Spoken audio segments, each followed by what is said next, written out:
Hi, everybody. This is Peter Case, and you're listening to Icon Fetch. Welcome to Icon Fetch, the web's premier music interview show. Now, here's your host, Tony Peters. Use a little more volume. Yeah, shut up. Welcome to the show. Now, multi-instrumentalist Jason Falkner played in the 3 O'Clock, Jellyfish, and the Grays before embarking on a solo career in the mid-90s. He's also played with numerous artists, including Beck, Air, and even Sir Paul McCartney.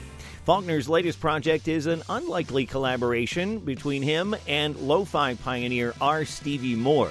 The new album, Make It Be, meets their two styles midway, with songs mostly written by Moore, featuring backing mostly by Falkner.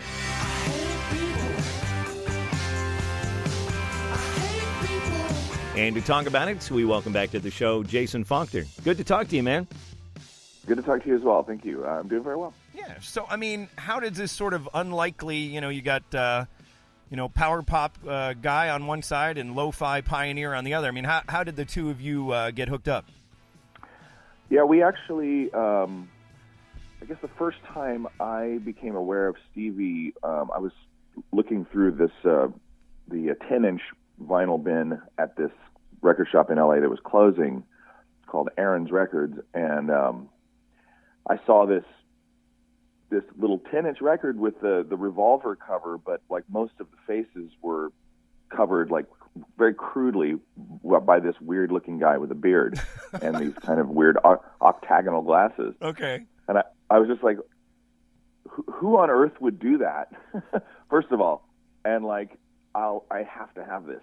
So I took that home, and that was a compilation that I later found out Stevie had nothing to do with. He hadn't even seen that cover until he had it in his hand. Oh, wow. Okay. All right. Anyway, yeah, I loved it. It's just, it definitely, it was very eccentric, but at the core of it, it was these great songs. And, I've always loved experimental stuff. I grew up with, my dad is a painter, and he had some very unusual records at the house, including like Terry Riley and Steve Reich and things like that. And then also, I remember the Love Da Capo record, which scared the crap out of me. Oh, wow. Yeah. But I loved that. And then more songy stuff, Procol Harum and Beatles and stuff. So there's always been kind of a thread of experimentation in my process. And it used to be that was less in the forefront. But it's always there. There's stuff that's bubbling underneath in the mix that is, that if you just isolated each track, you'd go, not only did I not know that was there, but it doesn't even necessarily make sense on its own with the song, but it adds something to it. Right. So anyway, yeah, that's when I first became aware of Stevie. And then I remember I was playing a solo show here at the Troubadour in LA, and some guy just descended on me with a giant camera. They were bigger back then. A film camera, and with a light on it and a long microphone. And he's like, "Hey, you got anything to say to R. Stevie Moore?" And nobody knew who R. Stevie Moore was at the time. I mean, nobody that I knew R. Stevie Moore. And I was like, "What? R. Stevie Moore?" I'm like, "Is he here?" And they're like, "No, just you want to say something to him?" And I'm like, "Hi, Stevie, you missed it." So I guess it was a few years later, during the whole MySpace thing, he sent me a message, and it was like, "Hey, I love your stuff." And I was like, "What? Where's Stevie Moore?" Because when I first joined that stuff, even to this day, like I never even think, "Oh, I could reach out to so and so," or right. "I could reach out to Tom Verlaine on right, right, sure. on Facebook, right. and maybe he'll respond. Maybe right. he's not busy." Right. And I have done that a few times with great success. So now I learned that you can do that. But at the time, I never even thought of like reaching out to somebody I don't know. Right. Anyway, that just started a kind of a mutual admiration society. And he sent me to this day, he still sends me the most amazing care packages full of oddities and rarities of his and others. It's just a wonderful thing. So that's how it started. Stevie and I were kind of looking at each other like, we got to do something. We got to make a full-length record, like you and I. And so that planted the seed to start what would become Make It Beat.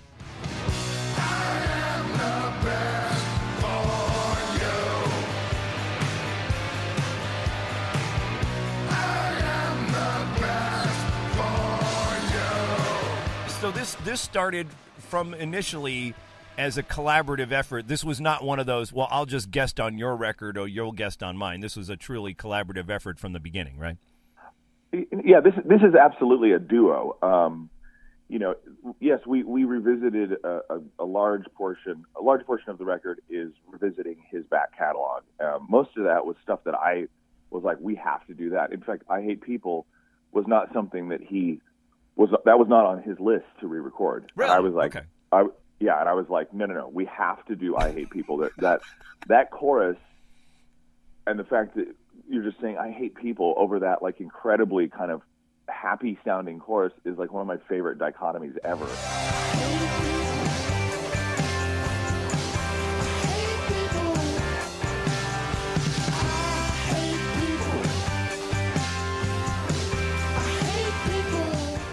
So we're doing that one, and then whatever else we agree to do. But then we wrote a bunch of stuff together. Not all of that is on the record, but and then I guess I'm lead singing on 4 songs, and he's lead singing on the other 5 because Right. there's an instrumental. Right. So and I'm playing all the drums. I'm playing most of the guitar. He's playing most of the bass, and I'm playing most of the keyboard stuff. And he's playing some piano. Oh, okay. So, All right. Yeah, so it's definitely something that was not like me producing our Stevie Moore or like an our Stevie Moore record. That's why it's promoted as a duo because it is. Because it is. All right. So as you're going back through our Stevie Moore's old stuff, from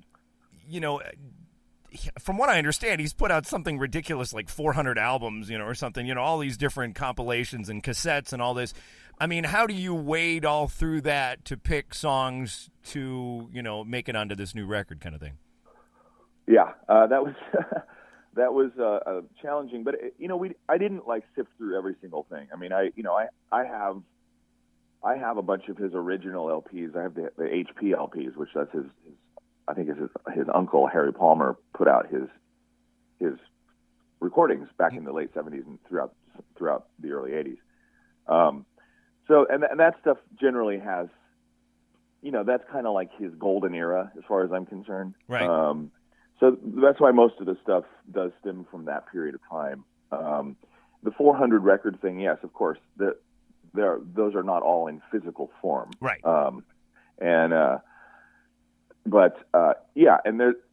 Here's a great story. I had never really looked at his early 90s output. I'm a guy that usually likes people's early stuff. But he was like, oh, I have this, there's a song that and my friend Roger Ferguson wrote the lyrics, and I would love to hear you do your one-man band thing to it, and you just do it after I'm gone. And so he played me the song, and I was like, holy crap, and it was Another Day Slips Away. Sleep and eat, love, work and play. Another day slips away. Sleep and eat, love, work and play. Another day slips away. And it's one of my favorite songs that he's ever written, as it turns out. So that was a good example to, definitely do all of your homework and listen to all the stuff before making decisions. But yeah, so that a lot of the record was done like when he was only out here for 2 weeks. So I just tried to get as much of him as possible in those 2 weeks, knowing full well that I was going to do a bunch of stuff to that when he's gone, because we just didn't have unlimited time. Right. So I did Another Day Slips Away by myself. I did pretty much since Ciro Amore we worked on together.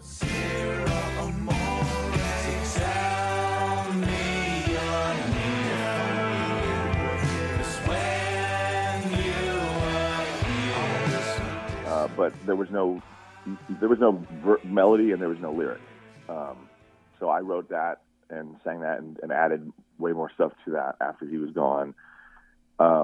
Play Myself Some Music, which is one of my favorite songs of his, is another thing where that's just me doing every single thing. Play myself some music. Listen to side two first. Play myself some music. Pretend I did not lose you. I had recorded that before he and I ever met. Really? Okay. Yes. Somebody reached out to me about, it might have been him, reaching out to me saying, hey, if you want to cover one of my songs, there's kind of a compilation being made of people covering my stuff. And I was like, oh, for sure. So that's when I did that. And that was probably, going back like 6 years now. Okay. So, yeah. That's clever. I like that one because it's got, you play side two first and then the lyric, and then you're playing side four first. And that's a great lyric. I like that. Yeah. I'm such a huge fan of his lyrics, not only his writing and his playing. He was much more surprising as an actual musician than I would have assumed from the records, because the records, are all muted and kind of, they're recorded at home, and he's not like a crazy engineer. That's not something that I don't think is very important to him. Right. It's just about getting the point across. And so when we started working together, everything he sat down and started playing, it was just like, it was brilliant. And I was just like, it was just such a pleasant surprise that not only is he a very astute writer and basically like almost a political comedian and a Dada artist and all this stuff at the same time, he's an incredible musician as well. Well, I found one of his albums where he did a bunch of instrumental Beatles stuff, and the playing on that is unbelievably good. So, that shows it right there. And, I think he's playing piano and guitar and everything on there. So, yeah, exactly. So that's nice. So, the two, you've done the one-man band thing where you're the writer, the producer, and everything. When the two of you come together, does it bring out something else in your music that maybe if you're just kind of playing by yourself, it doesn't happen? Well, not really, because all of the stuff that's represented on that, and even like like I was kind of saying earlier, the whole, it's easy for people to go, oh, Jason legitimized Stevie as far as the recording quality and all that stuff, and the kind of the more concise arrangements and production and stuff like that. And Stevie brought out Jason's freak. Right. That's not really the case. Okay. The freak is always there, and Stevie is again just a tremendous musician and very into quote unquote pop. I hate that word now because of what it's become, but sure. He's into classic song structure, as well as completely experimental left field humor. But there is one thing that happens when you work with somebody, and that is that you're, maybe even unknowingly, you're trying to impress them, and you have an audience. And when you're recording by yourself, you have no audience. You have an imaginary audience. So that certainly has something to do with our record. I mean, we were giddily recording together, and just kind of like trying to impress one another. I'm sure that whether it's conscious or not. Right. And I think that comes off in the record. It's obvious you're having a good time. So. Yeah, exactly. So let me ask you about a couple more tracks. Horror Show is one that's like you totally wrote that one, right?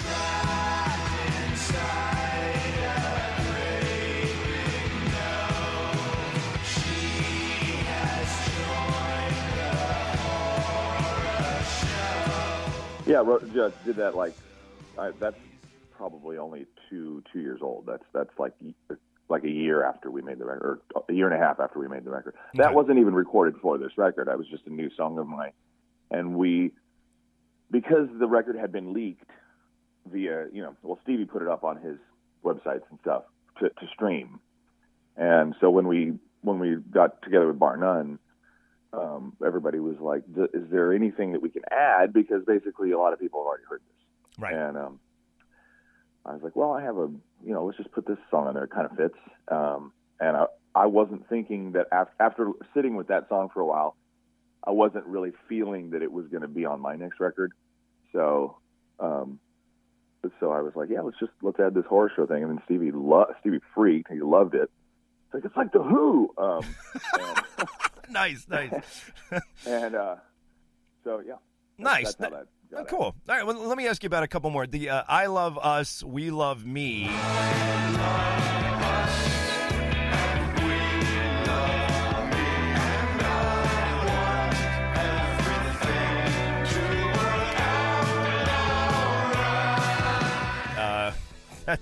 That's my a great favorite one. tune on the record. That's great. Now, how do you know, kind of when to continue to sort of, because there's some things you've kind of embellished on that particular song, and some maybe you not so much. I mean, is it kind of a delicate process of adding stuff, and maybe are there times when you would add something and then maybe take it away if you don't like it? Yeah. Well, yeah, for sure. I mean, so that song, the outro kind of goes on for a long time, and it just keeps building with these synths and then my backing vocals, and some of that stuff. Yeah, I mean, I was doing all of that stuff really after he was gone.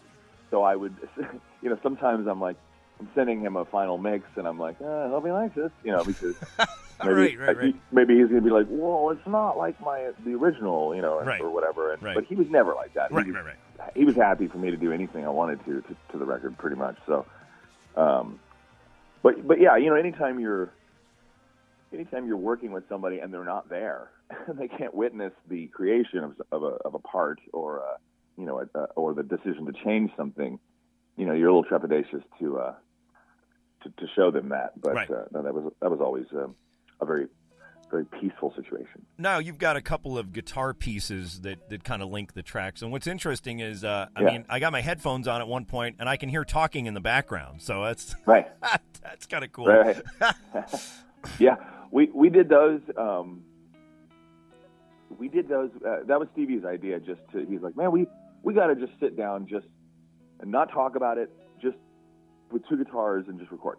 And I was like, cool, that sounds like a good idea. So we, there was literally no discussion of anything, and you can kind of tell. I mean, you can tell that we're kind of like by the seat of our pants.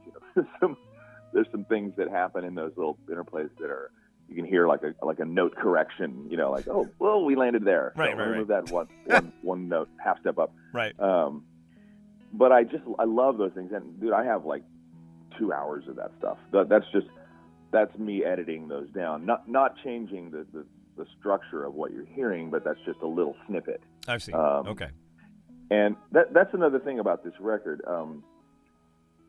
The flow of it was something that I spent a lot of time doing. The way the segues, of course the sequence is very integral to the segues and how things work like that. But again, his spoken word stuff, which is pretty minimal on the record, but I have 3 or 4 hours of him just ranting, and it's some of the funniest stuff that you have. I mean, it's unbelievable. It's so clever and just like kind of jarring. Right. It's brilliant. I love it. But yeah, like when I put the way the record flows together was something there was a lot of attention to detail put into that. Right. I mean, and you're an old school guy. I'm an old school guy, as far as, used to listen to records on vinyl kind of thing where, you drop the needle and it's a listening experience. And I mean, I noticed a lot of the tracks fade into each other kind of thing. This is meant to be sort of digested, from start to finish kind of thing. As a whole, exactly. Yeah. Right. Exactly. And then you've got a cover, the Huey Piano Smith, Don't You Just Know It?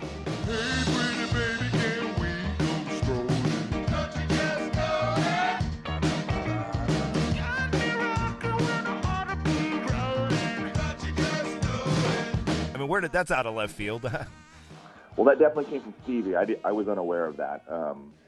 He was like, and you can. That's one of my favorite things on the record is his exuberance that I had to put, right before I put it on the record, and him talking about, we got to do this song, and how about tomorrow? And he's just so excited to do that tune.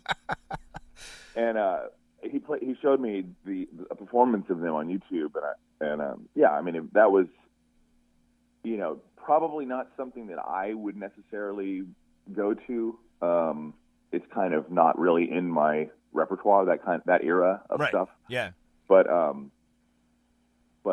man, as soon as we started recording it, so I made a conscious decision to only record that with a ribbon mic, and to try and get just kind of like an older, kind of like just a different sound. Right. Yeah. So that was done. Me on drums, Stevie on piano, recorded at the same time, which is actually hard to do in my studio because it's not like a professional recording studio. It's just in a room, so there's just tons of bleed on the mic and stuff. Him on piano, me on drums at the same time, no click track, and then we did the tons of vocals, and then after he left, I added all those like kind of little swanky guitars. Right. But yeah, that was super fun to do. Oh yeah, it sounds like you're having a blast. It sounds like fun. Yeah, it's good. Yeah. Good. No, we were cracking up the whole time. Good stuff. So I mean, you guys living in two different places. I mean, is there talk of doing any shows for the record? Well, we just got back from South by. We did 3 shows in Austin for that. Right. We'll see. I mean, I would love to do like a select. I don't want to like get in a van and do a huge tour together. I don't think either of us could want to do that right now. Right. But you've been there, done that, right? So. Well, yeah, and I mean, I'll do that again whenever I get my record done, which I've been working on for, I guess, 6 years.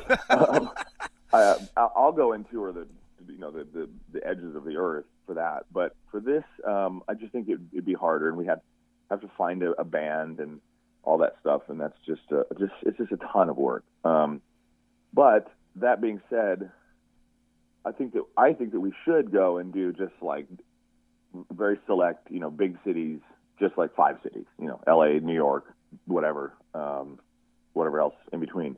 So we'll see. I hope we can do that. Nice. Okay. So you alluded to it's been quite a while since Jason Falkner's solo album. Kind of pretty close to being done, or? Yeah, it's about it's a little more than halfway done. I mean, my biggest thing is lyrics. I mean, the music. I've got a ton of songs where the music is actually all recorded and done, and it's like a track that I'm elated about. Like I think that my best songs that I've ever written are on this record. Nice. The thing that is challenging for me is lyrics, because I care just as much about the lyrical content as I do the music, but the lyrics do not come naturally to me. I mean, it's not that they don't come naturally, it's just that it's like dental work. Yeah. No, I understand. Writing lyrics for me. But I have these standards and these kind of like this criteria that needs to be met. That needs to say something, but it also needs to be slightly ambiguous and have some humor and all these things, and not just all be. I tend to write like forlorn love songs. That's like the lyric that comes out of me right naturally, and I've done that for a long time, and I'm very proud of all those songs. But I'm trying to be a little bit more storyteller instead of bleeding heart. Right. Right. Emo. Right. So. Right. So that's the challenge. Okay. All right. But I will say this. I will say that I'm sure that it will come out this year. Okay. Well, that's good. Okay. Yeah. All right. That's definitely. And this, you did a couple of Bedtime Beatles CDs, and oddly enough, I still think those are probably your best-selling discs, probably, which is kind of crazy. But ever a thought of a volume 3 of that? How about Bedtime Beatles, the solo years or something? I don't know. Right. Not really. All right. It's just kind of been there, done that. Kind of, you did 2 volumes and you put that to bed, literally, and figuratively. Literally, yeah. Okay. I would do a Bedtime with ELO though. Oh man, I want to see that. Or Bedtime with Nilsson. That'd be cool. As long as you do "You're Breaking My Heart," yeah, I would like to hear that one. So yeah, exactly. Just on vocoder. Right. Oh yes, that soothing sounds of Nilsson. Of the vocoders and the F word.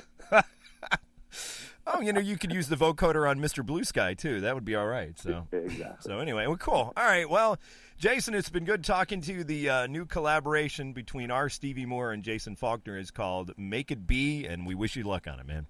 Thank you so much. You've been listening to Icon Fetch with Tony Peters. Want more great interviews? Head on over to iconfetch.com. There you'll find every interview we've ever done, plus CD reviews, This Day in Music, and a random album of the day. You can also find us on Facebook and Twitter. Who's Tony going to interview next? It could be you. Send us what you've got to Tony Peters, Icon Fetch, P.O. Box 292134, Dayton, Ohio, zip code 45429, or email Tony, host@iconfetch.com. Until next time, this is Joe Kelly. Have a great day.